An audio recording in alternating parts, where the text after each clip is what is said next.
আজ কাজের তাড়ায় আমি অনেক তাড়াতাড়ি উঠে গেছি। দেখো এখানে আমি ছাদে এসেছি আর সূর্যি মামা উঠছে। তা সূর্যি মামার তেজটা তখন অতটা বেশি হয়নি। তো ছাদে আমি ছাদটা পরিষ্কার করে নিচে এসে তারপর তো স্নান টান করে নিলাম।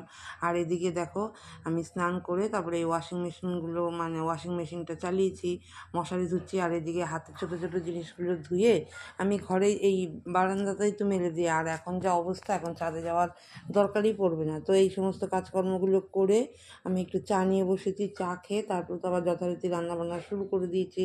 ভাবলাম আজকে যখন সকাল সকাল উঠেছি তাহলে সকালবেলা তাড়াতাড়ি করে রান্নাবান্নাগুলো কাজকর্মগুলো সেরে নিয়ে একটুখানি রেস্ট নেব।